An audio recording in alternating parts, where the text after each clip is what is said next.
પરસોત્તમ રૂપાલાની ઉપસ્થિતિમાં પાટણ ખાતે છબી અનાવરણનો કાર્યક્રમ યોજાયો। પાટણ ખાતે વિદ્યા ભારતી ગુજરાત પ્રદેશ સંલગ્ન ભારતીય સંસ્કાર નિકેતન સંચાલિત સરસ્વતી શિશુ મંદિર ખાતે શિશુ વાટિકા વિભાગના દાતા સ્વર્ગસ્થ લક્ષ્મીબેન માણેકલાલ ઉતિયાની છબી અનાવરણનો કાર્યક્રમ કેન્દ્રીય મત્સ્યપાલન પશુપાલન અને ડેરી વિભાગના મંત્રી પરસોત્તમ રૂપાલાની ઉપસ્થિતિમાં યોજાયો હતો। આ કાર્યક્રમમાં મંત્રી દ્વારા સંસ્થાના વિકાસ માટે 11 લાખ રૂપિયાનું દાન આપવાની જાહેરાત પણ કરાઈ હતી। કાર્યક્રમમાં વિવિધ દાતા દ્વારા દાનની સરવાણી વહેવડાવવામાં આવી હતી।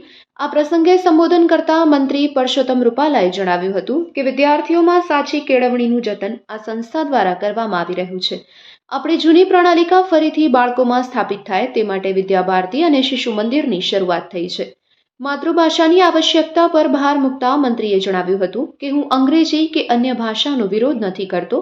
કોઈ પણ ભાષા શીખવી જોઈએ, પરંતુ તેના વિના આપણે અધૂરા છીએ તેવી લઘુતા ગ્રંથિ છોડવી જોઈએ। તેના કારણે આપણે ભાષાના વૈભવથી વંચિત રહીએ છીએ। આપણે નવી પેઢીને માતૃભાષા સાથે જોડવી જ જોઈએ। જો આપણે નવી પેઢીને માતૃભાષા સાથે નહીં જોડીએ અને માતૃભાષાનો વૈભવ તેમને નહીં આપી શકીએ તો આપણે ભાવિ પેઢી સાથે અન્યાય કર્યો ગણાશે। કેન્દ્રીય મંત્રીએ તેમના ઉદ્બોધનમાં સંયુક્ત કુટુંબનું મહત્વ સમજાવતા જણાવ્યું હતું કે સંયુક્ત કુટુંબમાં બાળકોને જે શીખવા મળે છે તેવા ગુણ બાળકોને બીજે ક્યાંય શીખવા નથી મળતા। સંયુક્ત કુટુંબ એ આપણા દીકરા દીકરીઓ અને સમગ્ર પરિવાર માટે એક કવચ સમાન છે।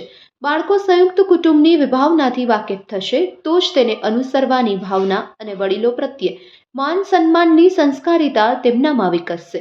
તેમણે કહ્યું કે પહેલા નાના અને નળિયાવાળા મકાનો હતા, પરંતુ અનેક સભ્યો સાથે સંયુક્ત પરિવારમાં આનંદથી રહી શકતા હતા, જ્યારે આજે પરિવારો એકલવાયા એટલે કે સિંગલ ફેમિલી થઈ ગયા છે।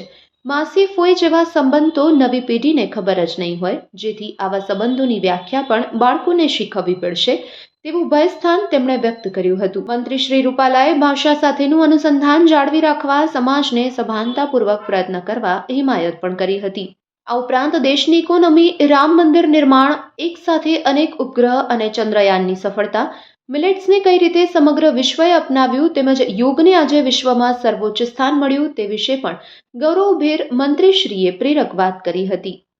ગુજરાતની એક વખતની રાજધાની પાટણની અંદર આજે શિશુ મંદિરની અંદર એક દાતાશ્રીના માતુશ્રી અને અમારા વરિષ્ઠ પ્રચારક પ્રવીણભાઈ ઓતિયાના માતુશ્રીના છબીના અનાવરણ પ્રસંગે મારે આવવાનું થયું હતું।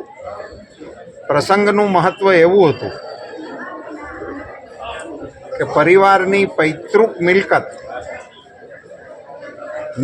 જે કંઈ વળતર મળ્યું એનું સમાજ કલ્યાણ અર્થે પ્રવીણભાઈના હસ્તે દાન કરી દેવામાં આવ્યું, જે સમાજને માટે એક પ્રેરણારૂપ કિસ્સો કહી શકાય।